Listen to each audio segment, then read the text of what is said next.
Yep. All right. Okay, so today's theme is flat like a pancake or more like a sandwich. Maybe it's more like a sandwich, but we're going to be flat. All right, let's make sure you guys can see. All right. Let me pull this over here. So today we're going to work on hip flexor strength and really compressing into a flat little pancake. When we increase strength in our hip flexor, that means we lengthen our hamstrings, which means we actually gain the flexibility of like that deeper forward fold, that deeper, touching your, all the things that we really usually typical yoga is trying to increase your flexibility so you can go deeper into your forward folds and reach that that milestone of touching your toes, which I know everyone here can do. But really, it's around hip flexor strength. And hip flexor strength is, well, what does that mean? And how do we do that? So it's a combination of hip flexor strength and like deep core engagement. Like this week for me, my new aha moment or discovery was like, wow, I have never used my low belly core. I've never used it that way or found that depth of engagement. So, right, we've been saying for like, 10 years, use your core. But what does that mean? All right, so let's go ahead and turn onto our back. Hugging our knees into our chest, rocking from side to side, and just it is the fog here in the Bay Area. It's it's summertime, but it's cool in the morning. Hug our right knee into the chest, extend the left leg out long. And really just we warm up the hip flexor and the psoas by compressing our shin bone and our thigh bone into our rib cage and really compress. When this forces our hip flexors to engage, which then starts to wake up our Saturday morning. Inhale, exhale, and compress deeper. And this is more of a passive, right? Because we're using our hands and our strength of our arms to help compress. It's an entirely different thing if we were to let go with our hands and ask our hip flexors to get this amount of compression by itself. Take our right knee across the body to the left and give yourself a nice gentle twist to start off the morning. Oh. Then come back into center, taking our knee out to the side in tree to allow gravity just to open up that internal rotator, hip rotator. And switching sides, left knee into the chest, extend the right leg out long, and really compress. Not just hang out here, but really compress the shin bone, the thigh bone into the rib cage. And can you draw the knee as close to your collarbone as possible? Ensuring that your neck is still nice and long. And take the knee out to the side into tree pose. And then taking it across your body for that twist.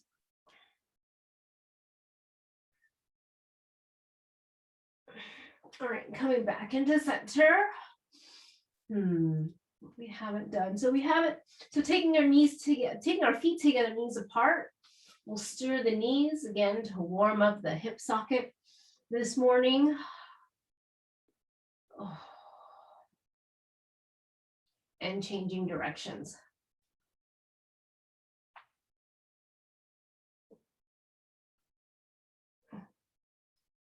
And flattening the low back, elongating the spine. So imprinting. So pretend you're a fossil, but not a dead fossil. I guess a fossil can't be dead. But pretend you're a fossil or an animal that wants to imprint into the bedrock. And you're going to flatten and lengthen your spine and press the low belly, the back into the mat. Right, take the knees to tabletop. Take the knees to tabletop. And we're going to do, we haven't actually done, okay. So hands down by the side. And we are going to toe taps, engaging through our core, right? So flat back, press our low back into the mat, keeping our knees at 90 degrees. We're going to lower and tap, keeping this engaged. So this should be highly engaged on your right oblique as you place it, or as you pull it back up. And you're going to lower down the left toe, tap, keeping that 90 degrees, keeping the low back pressed into the mat. So right here at this position, when your left toe is barely touching the ground, it should feel like an intense like, I don't know, I'm shaking as I slowly pull it back up with my core, not my legs. And slowly tap down the right side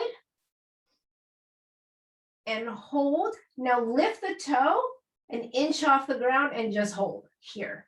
So this should be very, very, really intense right here on the low belly for 3, 2, 1, and then bring your right leg back up.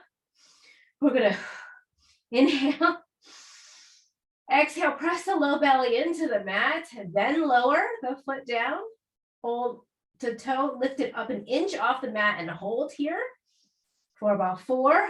Keep pressing the low back into the mat. 3, 2, 1, slowly lift it back up.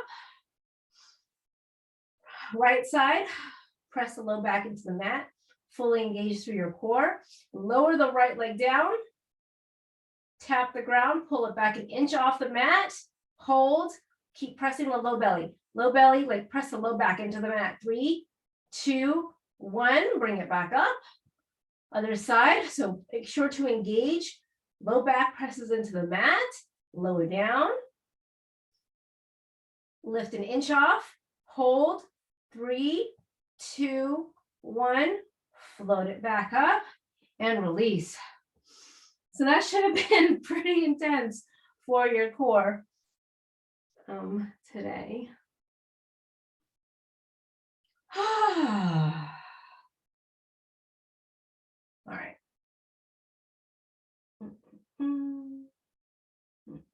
Okay. All right. You may, where's my box? You may use a block or not. That is entirely up to you. I don't know if you should have brought blocks with you. I guess that would have not been on the top of the list of things to put in my camper van. Would be like yoga blocks. But that's okay. You can use your imaginary ones or not.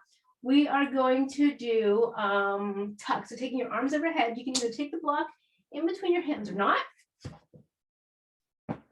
Tuck the knees into the chest. Now here, we have warmed up our core. We're going to press our low back into the mat, right? That pressing that low back into the mat, if you notice, curls your tailbone. That's where you want to be in terms of the compression. We're going to float the hands up off the mat. We're going to press, compress, right? So compress into a tuck and hold for 4, 3, 2, and 1, and release. So I don't know about you, but I can tell my own tuck is deeper. I can tell that my low belly is pressing down and my hips are lifting higher than they have been before. A lot of that due to more core strength, more hip flexor strength. So remember, the hamstrings are fully engaged here, right? They're here. And then our thighs are onto the rib cage using our flat back pressed into the mat and our low belly engagement. A good visual that the cue that I heard this week was really flattening that low belly muscle, smashing it into the spine, into like the back wall. So like the inside of your body, if you can press the low belly into the spine, that gets a little bit more engagement into your tuck. So tuck, are we all in tuck? Tuck. So hands onto the block, overhead, float the hands 2 inches off the mat. Bring your knees towards your armpits, compress, compress, compress, compress. 3, 2, 1, and release. Okay, we're gonna add on and change it up a little bit. We are going to compress into a little tuck, right? Today we're flattening into a sandwich. We're going to compress into a tuck. And then we are going to keep that tuck and then attempt to straighten or move or get, as close to straight, which is probably not very far, get to as close to straight on one leg, but the key is to maintain the tuck. So from here, you can take your block or not. From here, in your tuck, you're going to keep the thigh bone engaged with your rib cage, and then straighten. This is about as straight as I can get to your leg as much as you can, but without sacrificing the thigh bone, right? The thigh bone moving away from the rib cage. So the goal is not to, I mean, the goal is to get you straight, but this is not where we're trying to get to. It's how straight can we be with keeping our thigh bone attached to our rib cage. So from a tuck, and I forgot my water. All right, from a tuck, right? So all the elements are still there. The low back presses into the mat, the hands squeeze the block. We're smashing our thigh bone towards the rib, and we're keeping that thigh bone smashed towards the rib and trying to straighten the leg. This is pretty intense into your core. For 4, 3, 2, and 1, and release. Oh. We haven't done core in a while. We have, but not like a focused, you know, how we used to do, right? Like we would start our class with a focused core work. So I thought we would come back to that today. All right, let's switch sides to the other leg. Hi, Mo. So good to see you. I don't know if she can hear me yet. Maybe she hasn't dialed in with her phone yet. Okay, all right. So we have the left side to do. So tuck, find your block or your imaginary block, right? So smashing or pressing the low back into the mat. See how I press the low back in the mat? That immediately already gets my, you know, the tailbone curl and the hips lifted, right? And the rib cage, the thigh to the ribs, float the hands a couple inches off the mat, and then begin to straighten your left leg, but we don't sacrifice our thigh bone, leaving the rib cage, and that requires deeper core engagement for 4, 3, 2, and 1.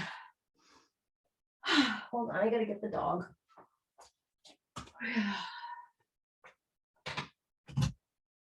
Come here, Wally. You're gonna sit there? All right. There's no food over there. Okay. I feel like we need to do that again. Right side, left side.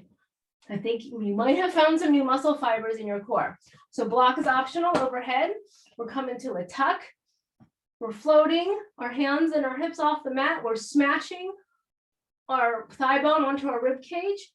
Right leg straightens, but keeping, you go as straight as you can, as long as you don't let your thigh bone leave that rib cage compression. For 3, 2, and 1. Let's do the other side. Last time. Other side, so left side. So tuck, press the low back in the mat, float, squeeze. So we're squeezing hamstring activation, hip flexor activation, and then straightening the leg as much as we can for 4, 3, 2, 1.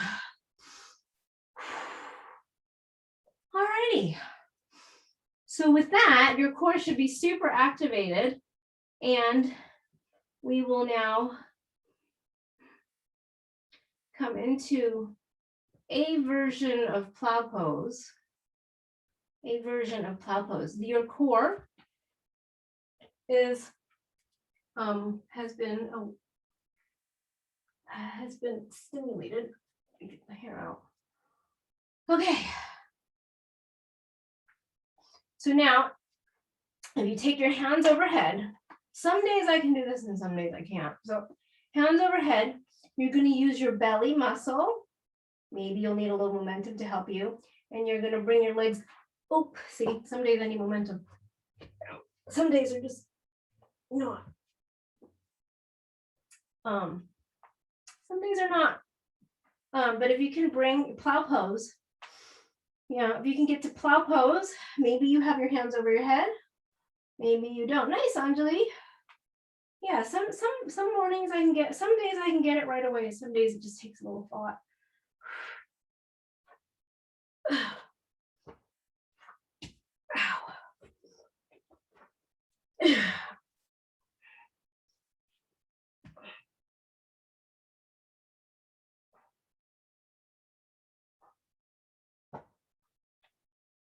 And some mornings I can't get it. Nice. So reach your feet towards the wall behind you and slowly roll your hips down, but keep reaching your feet over your head. Yeah, and compress. So keep keep your thighs as close to the rib cage as possible. Like this week, I could tell like no problem, no problem, no problem. And like this morning, I can't find it. Whatever it is, like I can't find it. I don't know why. I think it's maybe it's my low back. No, my mid back. I can't. Oh. Okay. And rock on up into seated. Come into all fours. Tuck the toes, lift the hips, downward facing dog.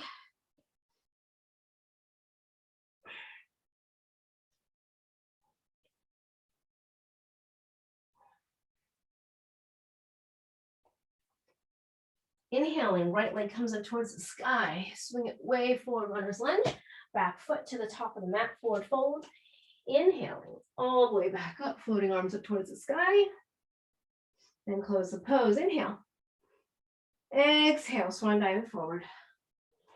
Inhaling halfway up, exhale, plant the hands, step it back, high plank. Lower down, knees, chest, chin. Cobra. Tuck the toes, lift the hips, downward facing dog. All right, when my yoga mat is not perfectly aligned with the floorboards, it just causes me angst. Inhaling, left leg comes up towards the sky. Swing it way forward, runner's lunge. Back foot to the top of the mat, forward fold. Inhaling all the way back up, floating arms up towards the sky. And close the pose. Inhale. Exhale, swan dive forward. Inhaling halfway up, exhale, send the right foot back, drop the back knee down, Anjanyas, inhale. Lift the heel.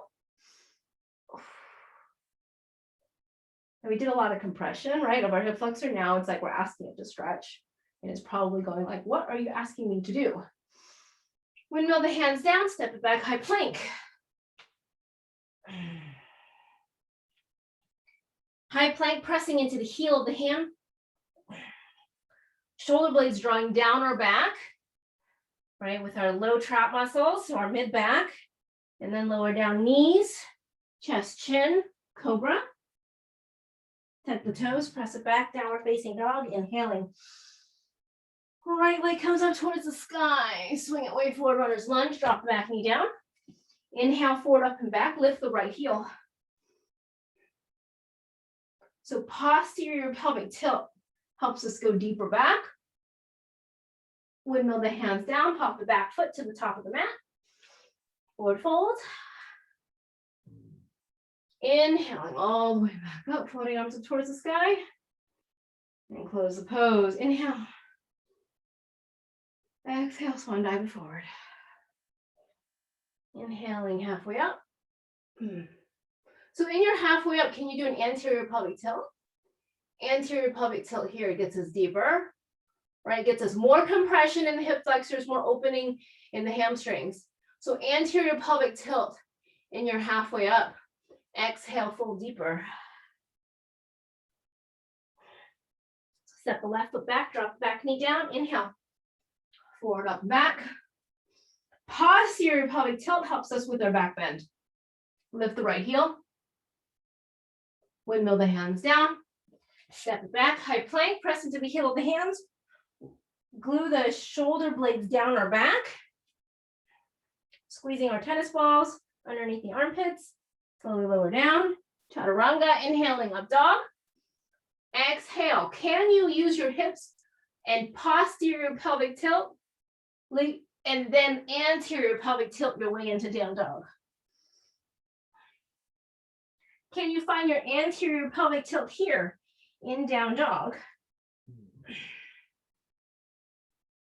Getting us to more compression. Inhaling, left leg comes up towards the sky, swing it way forward, runner's lunge, drop the back knee down. Inhaling up, lift the left heel, posterior pelvic tilt gets us into a deeper back bend. Windmill the hands down, pop the back knee off the mat, back foot to the top of the mat. Anterior pelvic tilt, forward fold here, halfway up with your anterior pelvic tilt. And slowly come back up. And close the pose. Inhale. Exhale, swan dive it forward. Inhaling halfway up, anterior pelvic tilt. Reach that tailbone up towards the sky, getting your rib cage closer to your thighs. Forward fold, plant the hands down, step back, high plank. In high plank, you're in a posterior pelvic tilt, tuck. Get the shoulders away from the ears by squeezing the tennis balls underneath your armpits. Posterior pelvic tilt brings us forward and down to chaturanga. Inhaling, up dog. Exhale. Posterior pelvic tilt lifts the hips into down dog, transitioning to an anterior pelvic tilt. Inhaling, right leg comes up towards the sky. Now we're going to kick our right foot towards our right wrist, straight to our right wrist, not to the side. You're going to float the right foot off the mat and you're going to kick it forward to the wrist. We've done this, a couple times in the past. Yeah, so you're going to flex the right foot and you're going to kick it forward.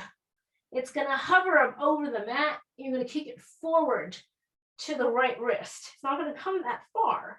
You're going to kick it forward to the right wrist. You put the right foot down. And I'm going to float the left leg up towards the sky. Basically, we're doing kind of a walk. Left foot up towards the sky. Now we're going to kick the left foot towards the left wrist. We're going to get a little closer and compress through that hip flexor. And then place it down. Then we're going to float the right leg off the mat. So we're kind of like halfway between one-legged down dog and standing split. Flexing through the right foot. We're going to kick the right foot to the wrist. You're going to feel that compression. Now we're going to float the left foot up towards the sky. So we're almost like basically in a standing split here. And we're going to kick the left foot towards the left wrist. Now we're just in a forward fold. Now we're just hanging out in a forward fold in our anterior pelvic tilt. Can you get maximum anterior pelvic tilt compression of the rib cage towards the thighs?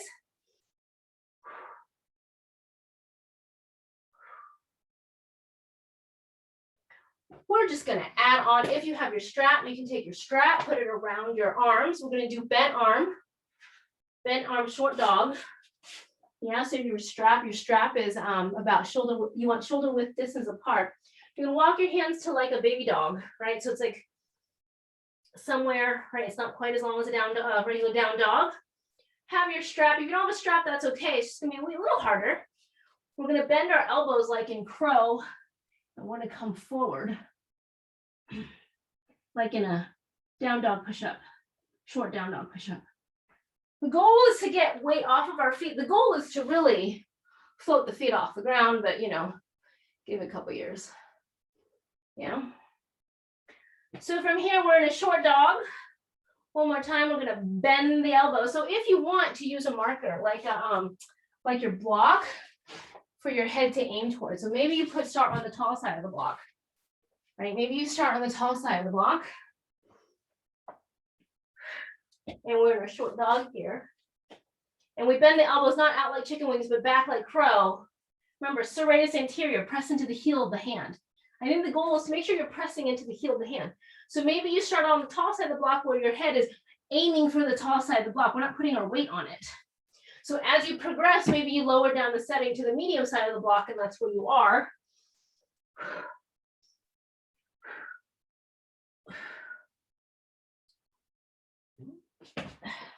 And the goal is eventually that you can hold it so like your feet are floating off the mat. That's the eventual goal. All right. Untangle yourself out of your strap. We're going to come back into a forward fold, back up into mountain pose. Slowly coming up, pulling the arms up towards the sky, and close the pose. Big deep breath. Inhale. Oop. Exhale, swan dive it forward.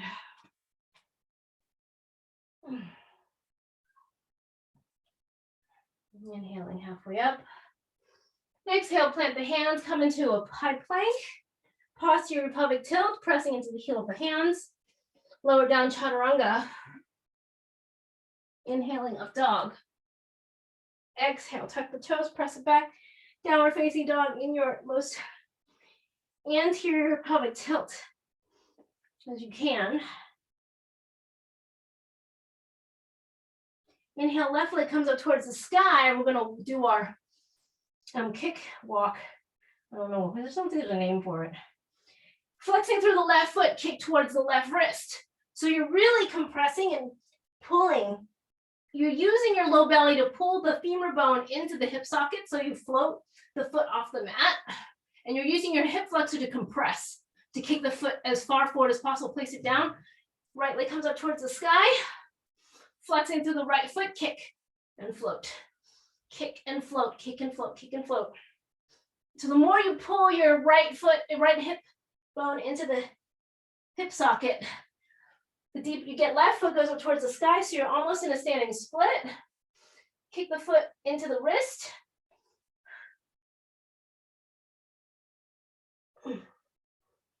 And forward fold.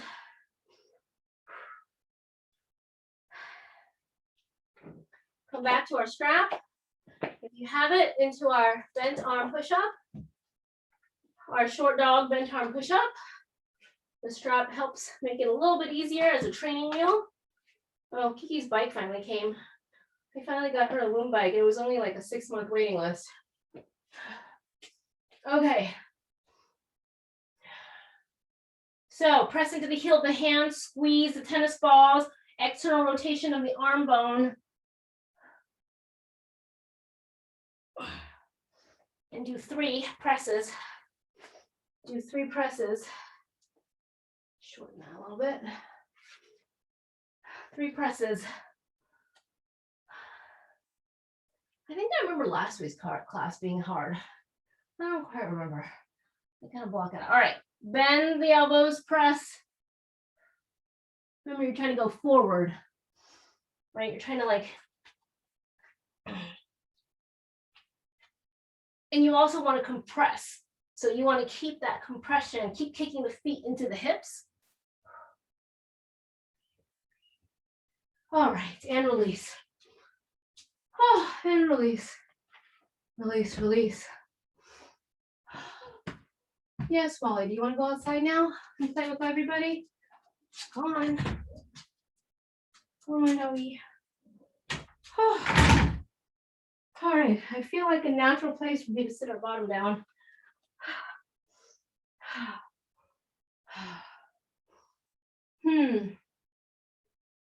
Okay. If you have blocks, you use blocks. If not, you can place them on to your hand or placing onto your hand. You're going to use your hands without the blocks. All right. So from here, we're just in a seated forward fold in Dandasana. We're just in Dandasana. That's it, just in Dandasana. I don't know about you, but my Dandasana is a little bit easier. I can sit up a little bit taller. I have my anterior pelvic tilt. Usually I'm here, right? This is a natural position to be in, but with all that compression, this is sitting up straight, anterior pelvic tilt, engagement in the hip flexor. So I'm reaching my rib cage towards my collarbone. No, we're not rib cage, rib cage towards my toes. I have 2 blocks on either side. We're going to pull our hips back behind us, roll the shoulders back and down. We're going to press into the heel of the hand, engaging through the serratus anterior. Engaging in our serratus, we're going to pull our hips back. So we're going to float. So it's the same muscles that we've been using all day today. And we're going to pull our hips back, pull our hips back, pull our hips back. 3, 2, 1, and come down. Yeah. So do you feel that you should feel your hip flexors working more, because we're trying to pull our femur bone, our thigh bone back and in. And we do that by using our low belly smashing to the inside of the spine. So for me, that visual was like, oh, you mean those muscles in the low core? Well, why didn't you say so? All right, 2 more. You should feel this in your hip flexors today. Roll the shoulders back and down. Pressing down into the heel of the hand activates your serratus, and you're going to pull the hips behind you. And you're going to feel this in your quads as well. You should feel your quads engage. Nice. So as you're pulling and lifting, anterior pelvic tilt, that's going to fire up the quads as well. So we need our quad muscles, right? We're working on hip flexors, but we also want our quad muscles contracting, because if our quad muscles are contracting, that means our hamstrings are lengthening, and that's going to get us deeper into our forward fold. One more time. Roll the shoulders back and down, pressing the heel of the hands down, pull back and lift, get the quads involved. Try to lift. I can't get my feet off the mat, but I can try, and that's going to engage my quads and release. Whew. Alrighty. Come into all fours, tuck the toes, lift the hips, downward facing dog. We even haven't done our first crescent lunge yet, have we? Inhaling, right leg comes up towards the sky. Swing it away. Oh, you should feel so much more open in your one-legged down dog. There's like new muscles, new space that you've created. Right foot in between the hands, runner's lunge. Come on up, crescent lunge. Inhaling, arms up towards the sky. If you want to find greater length in our hip flexor, we take our right hand to the outside of the left thigh. And then lift, reach the left arm up and back. Strong back leg. Strong back leg. Stacking the left heel over the ball of the foot so you can press your left heel forward. Nice. Nice, nice. Okay, come back into center. Shift the weight forward into a warrior three. So we're going to fly into warrior three.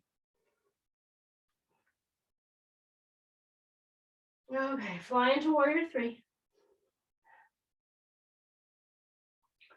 You're going to use your low belly and you're going to pull yourself up to standing and kicking your left foot forward. So we're going to come on up. So this is one-legged down dog, right? It's the same position, but this is one-legged down dog. So kick the left foot up higher. Keep pulling that left femur bone in this way. So use your low belly to pull the left thigh bone back.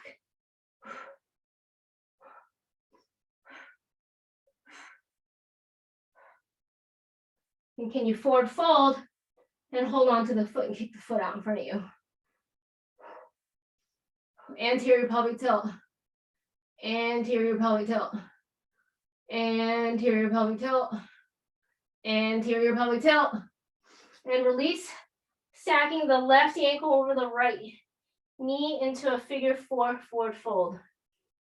This is just to open up the hips because we're doing a lot of stuff.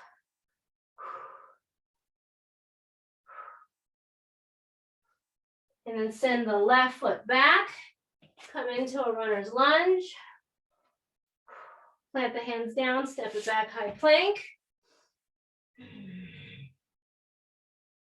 Lower down, inhaling up dog.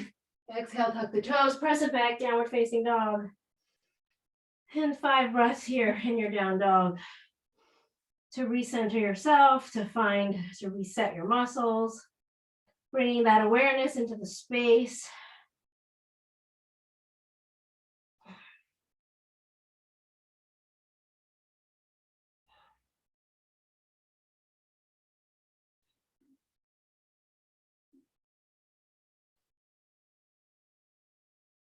Inhaling, left leg comes up towards the sky, swing it way forward, runner's lunge. We're going to come into a crescent lunge. Enjoy the space right here.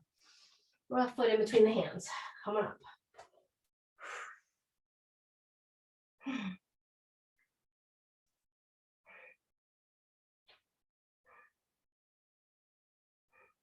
Take the left hand to the outside of the right thigh, and then toss the right arm back, up and back.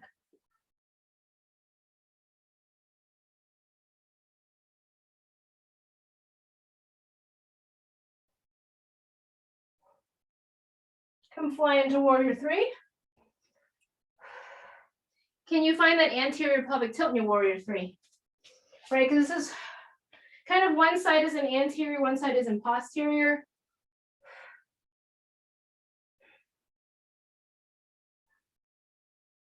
Notice if your warrior three is a bit more powerful on this side. You can find more balance because your hips are more engaged. Come on up and kick it to hand to foot pose. Astapadavushtasana, variation 4. D. Pull the hip bone back, right hip bone back. Keep kicking your right foot up towards the sky for 4, 3, 2, 1. Forward fold onto your right foot. Use a strap if you need to. Keep pulling that hip flexor or keep pulling that right femur bone back into the hip socket.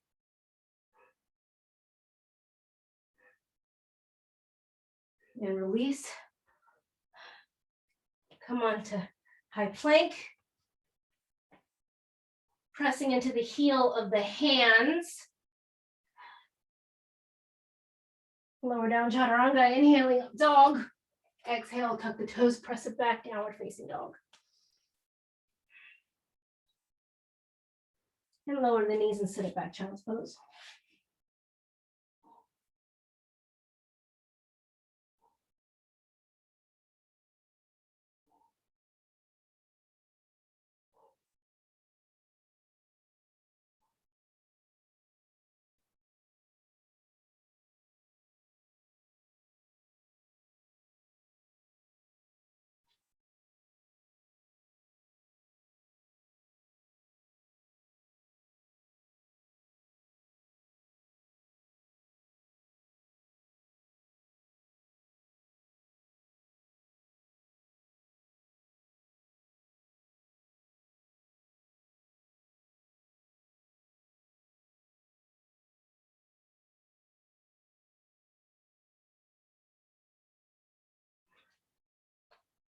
Inhale and come on up.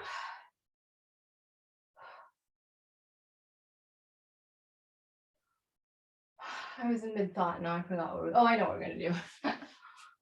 All right, have a seat. How are we doing? We surviving? Okay.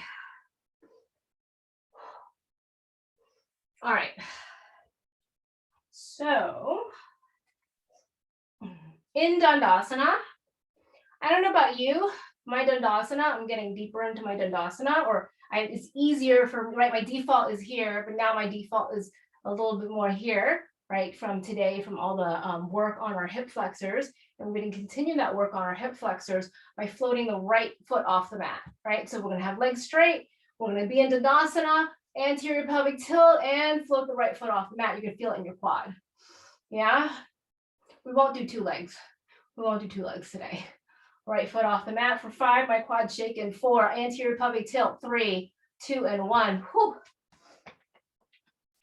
Quad hip flexor. Quad hip flexor is going to get us deeper into that forward fold, deeper into that flexibility, right? With the with your Hanuman, with your splits. One side has to have more strength on the quad, and then the other side is a lengthening. Right, so you have to have both. You have to have opening on the hamstrings and length and strength, and yeah, it needs to be strong and long. All right, anterior pelvic tilt, float the left leg off mat, maintaining that anterior pelvic tilt and pulling that femur bone into your hip socket. For 4, 3, 2, and 1. Release. That wasn't too bad. That wasn't too bad.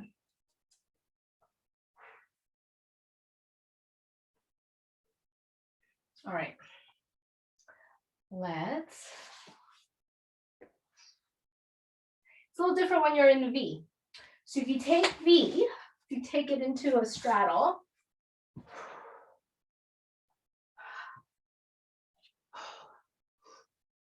take a different angle in our asking of our strength of our quads and our hip flexors. If we take it into a V and we're here and we frame our right foot and we try to lift our right leg off the mat, how does that?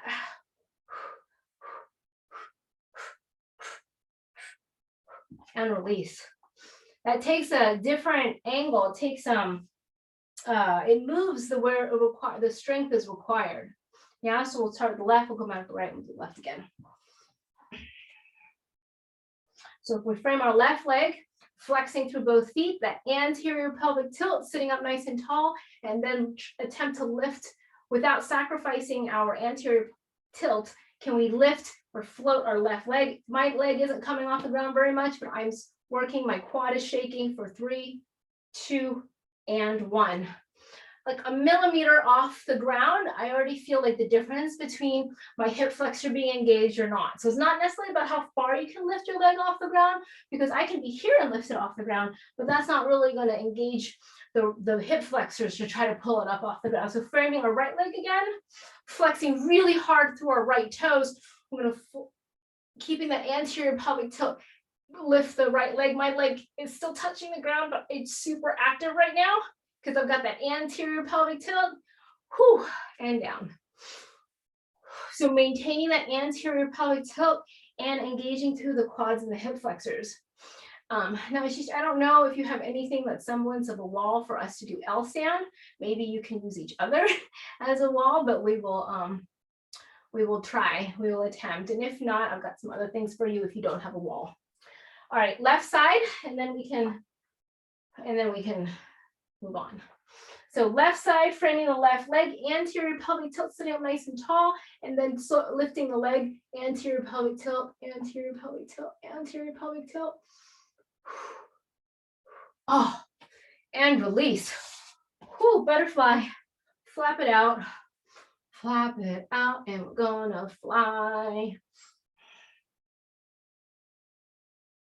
All right, where are we doing now? Oh, compressing like a pancake.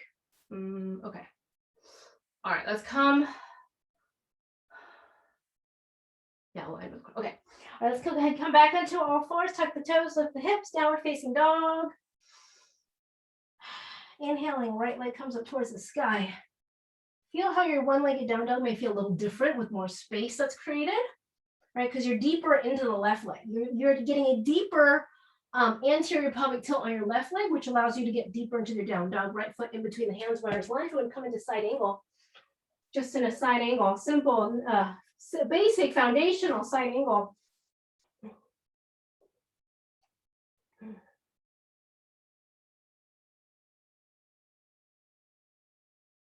Finding length onto your left side, and keep rotating your rib cage up towards the sky and come on up.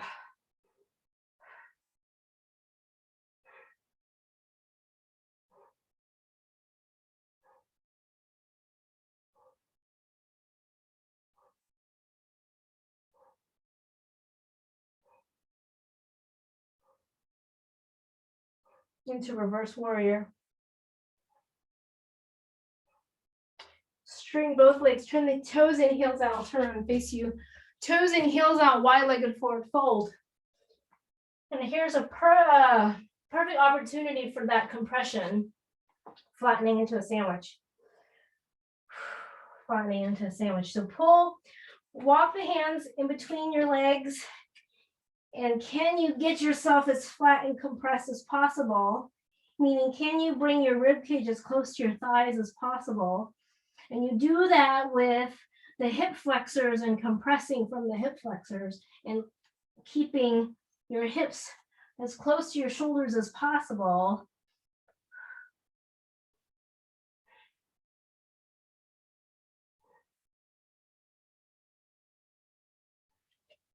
Maybe you take to a more passive stretch, you would pull the hands to the inside of the ankles and you would pull yourself through. Now that's a passive way to do it. And that excuses your hip flexors from working.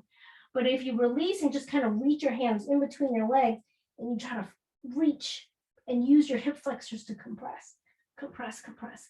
Can you get that anterior pelvic tilt? This is all anterior pelvic tilt.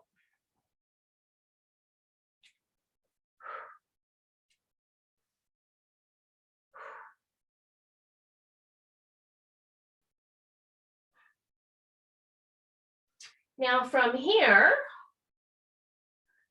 we can come into tripod headstand. Move this out of the way. You can't come into tripod headstand or tripod straddle. Should feel a lot easier. It should feel a lot easier actually, because your hip flexors are working, and because your hip flexors are working, that's what brings your legs up.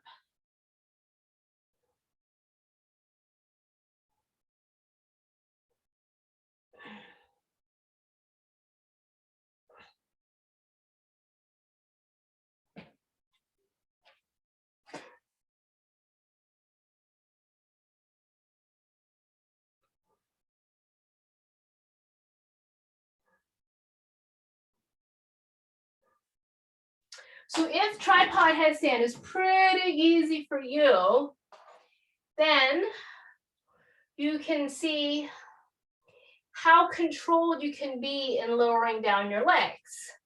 Right, so if we're here in tripod headstand, you can do this in straddle, it's gonna be a little bit harder in pike, but you can try that, which is you're here. How slow can you roll?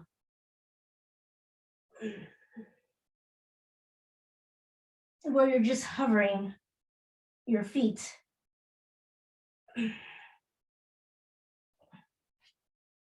So you can do that in straddle, or you can do that in pike.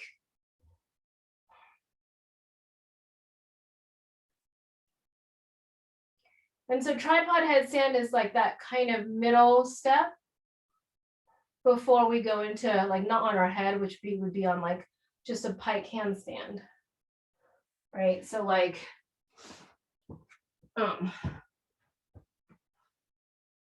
if you want to have a wall, you have to, or you can just play around with it with tripod. But the next transition up from that would be, right, would be from straddle, handstand, coming down. How slowly can you come down without thumping all the way down? Right, and this is all compression from your hip flexors.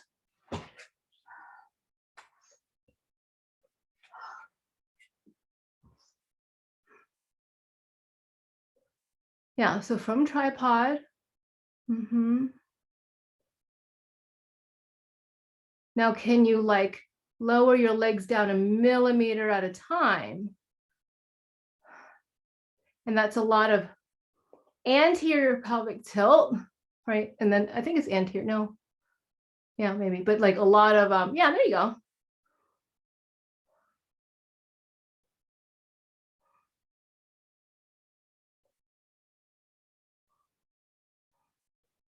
Nice.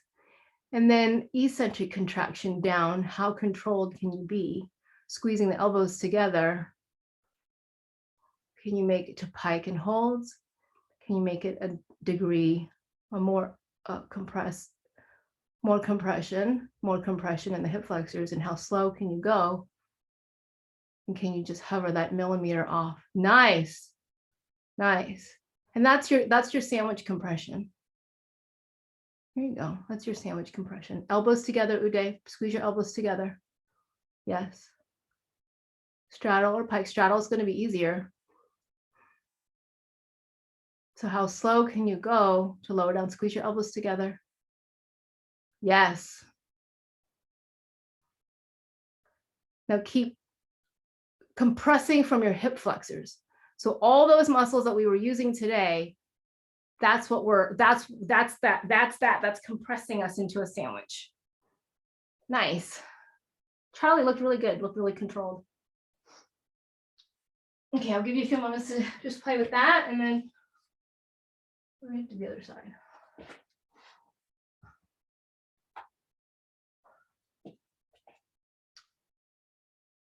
So keep pressing your low back to the mat, or to the wall, Uday. Okay. All right, let's come back into all fours, tuck the toes, lift the hips, downward facing dog.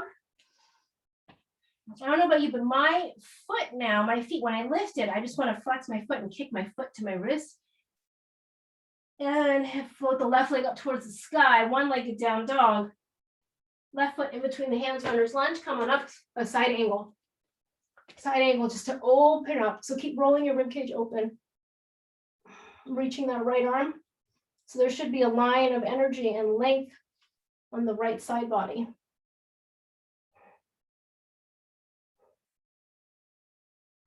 Inhale, come on up, warrior two. Internal rotation of that back leg. So does your warrior two feel different now that we have really activated our hip flexor muscles?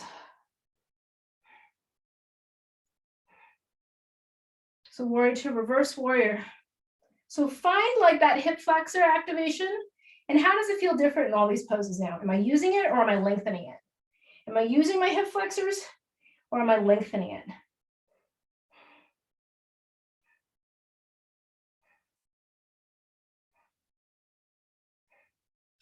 Straightening out both legs, turn the toes in, heels out.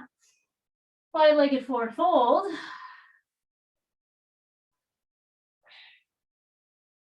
So can you get deeper into your wide-legged forward fold? Can you shift your hips over your shoulders? So if I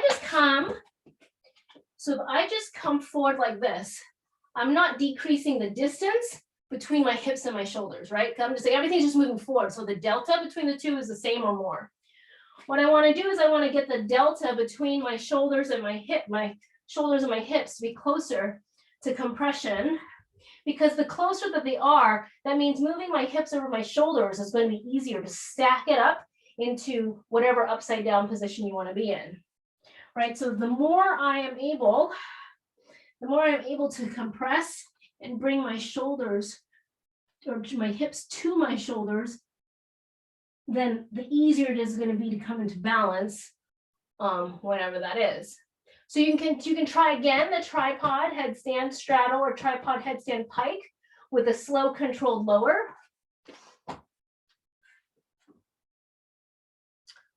Or you can take this into handstand if you would wish to. I don't know how, let's see, I don't know how my muscles are going to do today. We'll see. We will see.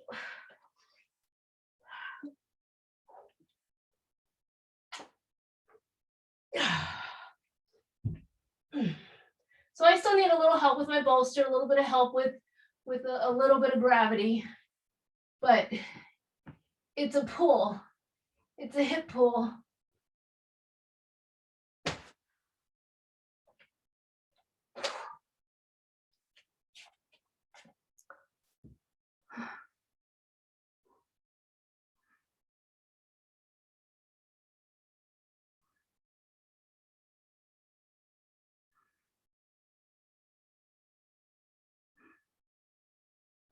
Right there, Ashish, is where your hip flexor activation is going to kick in, right? Because that's the compression, and then it's a counterbalance of the pulling your hips back behind, right? To like, if you like the physics of it, right? Is if your legs are going to lower and you want to control the lower, something has to balance.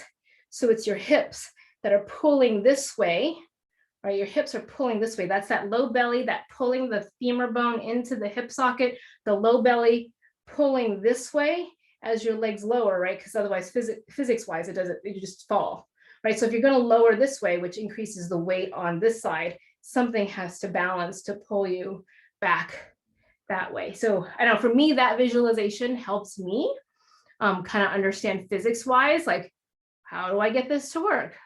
But that looks all really good. I don't know about you. There's Uday's helper. I don't know about you, but like, my hip flexors are I feel like I have like more, more activation in the hip flexors today that I can tap into. All right, where are we going to go with this? All right, come back into all fours, tuck the toes, lift the hips, downward facing dog. So now we're going to take, walk the hand, actually, what are we going to do? Walk the hands back to the feet, come into Malasana, heels together, knees apart, round your back. Posterior pelvic tilt. So we're going to do just basic crow. Basic crow, basic crow. Actually, just take a moment to find like your crow and how it is maybe a little different, because you have super active quads, you have super active hip flexors. Try that. Try like 2 rounds of just crow, and then we'll add on.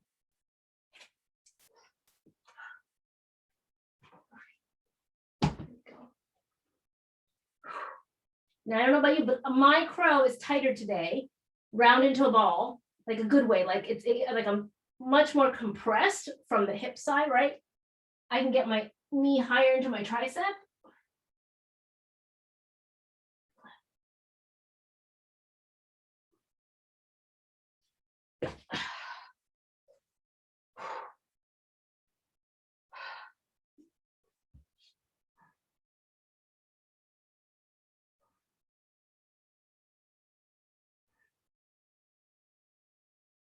Charlie, your crow looks so balanced. It's like your hips are like solidly over your triceps, over your wrists. Looks so balanced and so effortless, which we know is not effortless, but looks so effortless. And you're kicking your heels higher to your sit bones today.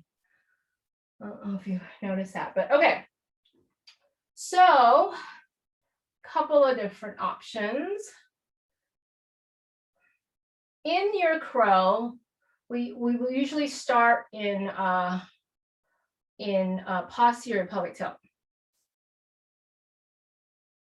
We usually start in posterior pelvic tilt. Can you consciously transition in your crow from a posterior pelvic tilt to an anterior pelvic tilt while still maintaining balance?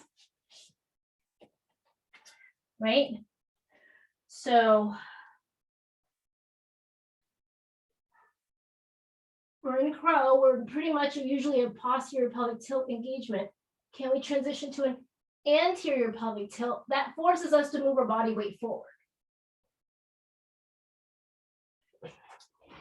And that, you know how we've been doing like one knee crow and like we take it off and I've been like falling. In order to take your knee off, you have to move forward, but usually we're too scared to move forward. So if we just stay in crow, no knee off, go posterior pelvic tilt to anterior pelvic tilt, what you'll notice is when you do an anterior pelvic tilt, your body weight shifts forward. So do the anterior pelvic tilt, maintain balance. And in order to maintain balance, when you do the anterior pelvic tilt, you have to shift your weight forward. So do that. And so get into crow, anterior pelvic tilt, find the awareness of what's happening in your body, right? It's a tiny muscle change, but it will force you to find the balance by going more forward. Yeah, and you got to find your boundary, which is awesome if you're falling forward because that means you're going forward. Because usually when we do knee off, one knee off, we fall backwards, right? Very rarely, well, you know, wherever you are. But whatever it is, you got to find the balance. So having that, just bringing it back down from a posterior pelvic tilt to an anterior pelvic tilt, just that tiny movement brings awareness to where your body is. And then from there, if you've got the balance to an anterior pelvic tilt, then taking one knee off is much simpler. So today was the first time I've ever been able to take my one knee off and just float for, 3 seconds. From the discovery that right, because like usually it's too jarring, the motion, right? I take one knee off and like boom, I lose my balance. Like, how am I supposed to hold this? So instead, it's really about finding balance in whatever your body position is. And so now we're training our awareness. Instead of like, we're going to move the entire leg, which weighs a whole lot more, we're going to move a muscle to that anterior pelvic tilt. Where does my body need to be? I just need to move it like a millimeter forward. I'm changing my anterior pelvic tilt. I need to move my body like a millimeter forward. And then from there, when you are in that anterior pelvic tilt, now you are balanced enough and more forward enough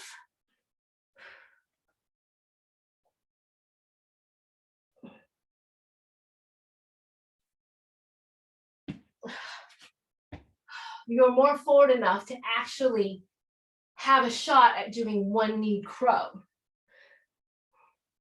Because one, you're in an anterior pelvic tilt, and two, you're more forward.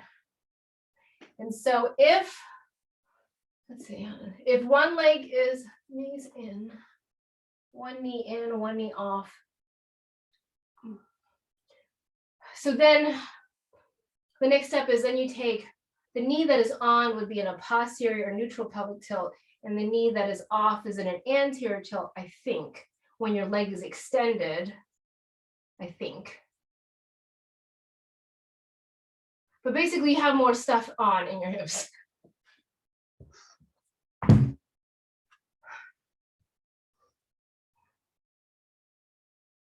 So if you're falling forward, that means there's too much weight forward. So whatever movement is causing you to go forward, maybe it's that anterior pelvic tilt, for then that tiny change. I don't know, Anjali, if it's that tiny change in the anterior pelvic tilt that's shoving you forward, but that's huge, right? That means something, that tiny change in your body is having huge repercussions. So now that's great because that means you're focused so much on that little movement.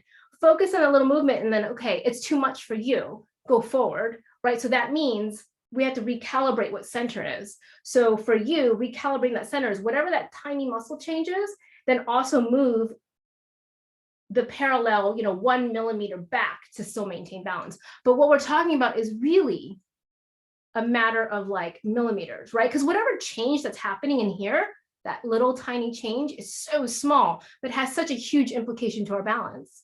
So that means that tiny change here, you're just like a millimeter off for balance. You're a millimeter off. So find that awareness, right? So this is like really fine tuning our awareness.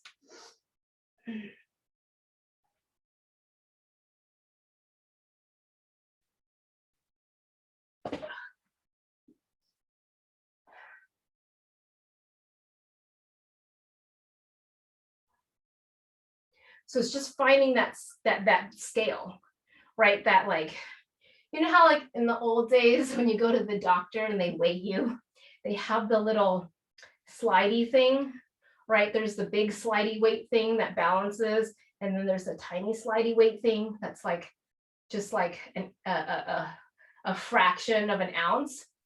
Now we're at the point where we're just dealing with that fraction of just moving it tiny left and tiny right. You know that little right, because it balances to the arrow in the middle, right? And like now you're just making those tiny adjustments, and those tiny adjustments make a huge difference. Those tiny adjustments either like make the weight thing like go smashing down or smashing up, and you try to get to find that balance where it's trying to hit that arrow. That's where we're at. We're talking millimeter adjustments to that balance scale. All right, awesome. Okay, so we have spent a lot of work, so we want to reap the benefits and reward of our hard work. If you have a wall, then L stand should be 10 times easier because we have spent so much time activating our hip flexors and our quads. So I don't know if you're at your friend's house, if there's a wall outside or stucco outside the building, but like L stand should be like amazingly different, perhaps easier. Perhaps you can do one-legged L stand and even find balance against the wall, right? So if we're here, we place our hands in the wall. We are in an anterior pelvic tilt here, and we're pressing our ears through our hands, and maybe, just maybe,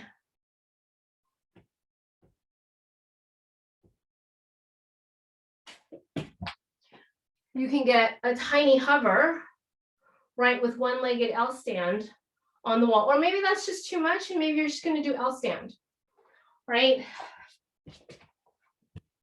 So again, I think this is the second time I'm able to get that. I think the first time Kiona wanted me to do L stand, I was like, oh, look, I can balance. So maybe just L stand is here. Remember, 90 degrees here. And the hard part is really getting that back bend, right? An anterior pelvic tilt here. So this we use.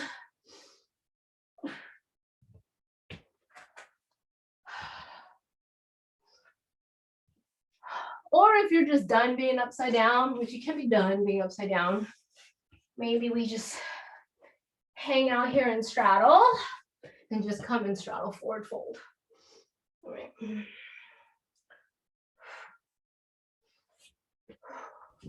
Nice, Anjali, looks so good. Walk your hands back towards the wall just a wee bit. Just a wee bit. Walk your hands back, Anjali, towards the wall just a wee bit. Yeah, Ben, you can bend your knees, walk your hands back, and then try. Yep. Jessica, something came up. I have to run. Okay. All right, it's so good to see you, Charlie. We'll chat. Yeah.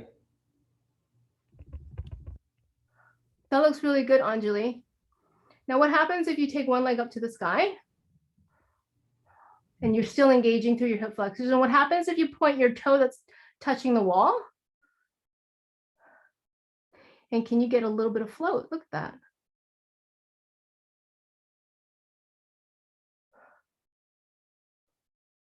How does that feel? Different? Right? Feels lighter? Feels lighter, right? Feels totally lighter. Uda, you look done. How is it? Let's see.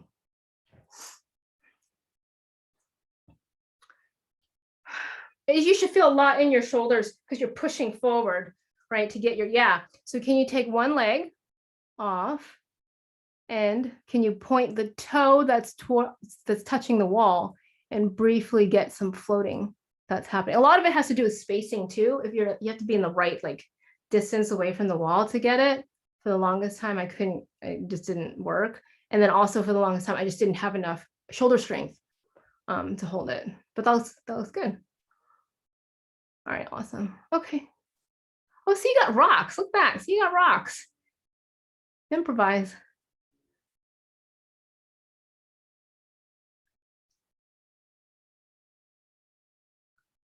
Now just walk your hands closer to the rocks.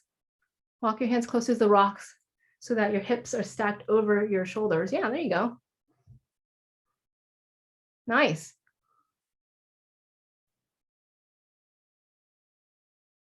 Your hips are still a little far away from your shoulders, so that might be because the rocks in the way. Okay, let's go ahead and have a seat into wide-legged forward fold. So from here, if you're sitting here with your arms up, and we're in an anterior pelvic tilt, and we want to keep not rounding our back. So keeping our back straight, how far can you go forward? I can tell you today, I can go a whole lot farther forward than I normally can. Right here, let me show you this way. So this, not as helpful, right? As anterior pelvic tilt, arms by the ears and just reaching forward.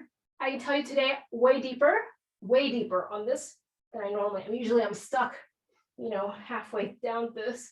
My quads are shaking because I'm using my quads, I'm using my hip flexors to get there. Nice.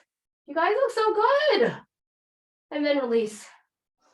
So maybe you'll notice that your wide-legged forward fold goes a lot deeper. But there's some more space. There's some more space.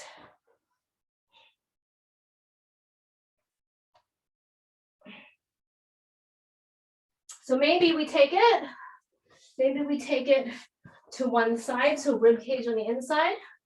Rib cage, use the elbow. Rib cage on the inside. Right, elbow. Left hand, palms up towards the sky. Clasp the bottom of the foot. Maybe go over.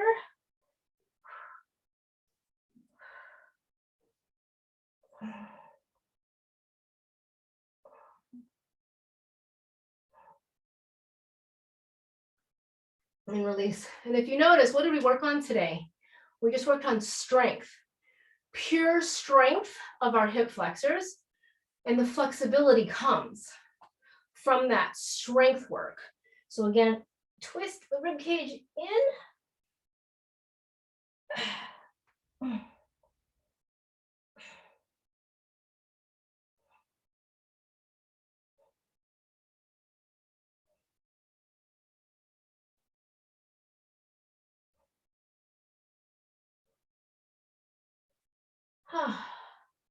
And release, release, release. Your low back should feel pretty open because we're using, right, like we use a lot of core, hip flexor, quad to bring ourselves this way. So we need to counter stretch, counterbalance all of that with some back bends. Bridge, wheel, elevated wheel. Bridge wheel, elevated wheel. I happen to like my yoga wheel a lot. It's like only $40 on Amazon. You can do a lot of different things on it, but literally the only thing I use on it is for back bends, for opening for shoulders. Like a couple times, like 30 seconds in the middle of the workday, twice a day. Just crawling the hands down the wheel, reaching the elbows back behind me, sitting my hips down and rolling the wheel back. To me, so like worth it, just opening up our mid back, right? Because we're always hunched forward. This is like just a great counter stretch for just sitting at your desk all day.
All right, and release. Release, release, and coming onto our back and taking our twists. So crossing the right over the left, dropping the knees over to the right. Oh.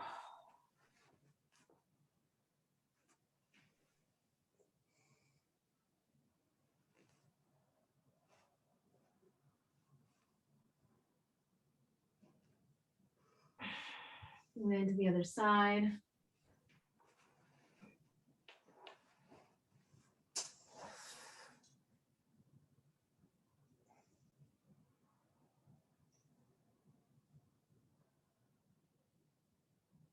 And then coming back up to center, taking happy baby.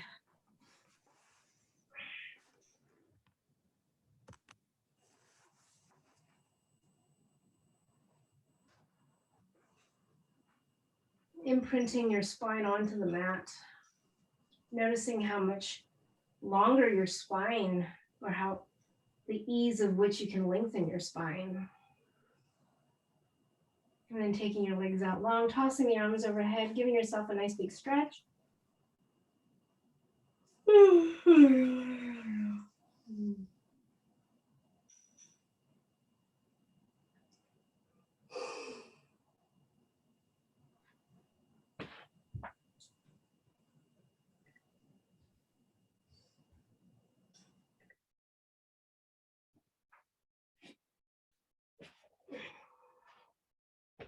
Inhaling into the low belly. Exhale, emptying out all of your lungs. Hold the breath, toss the arms up overhead. Inhale. Exhale, lower the arms down by your side, emptying out all of your lungs, and then pausing after you've emptied out all of your lungs to toss your arms overhead, which stretches your diaphragm in a vacuum.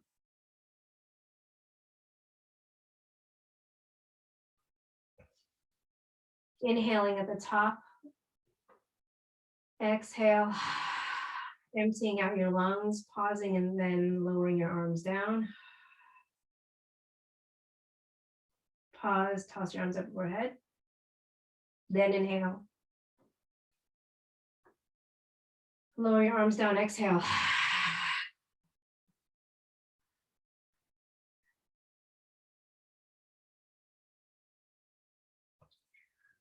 Pause, toss the arms overhead, then inhale. Exhale, pushing out all the air.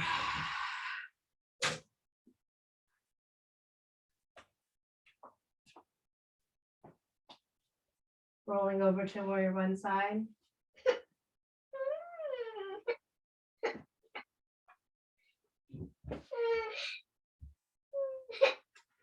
Slowly pressing up to seated.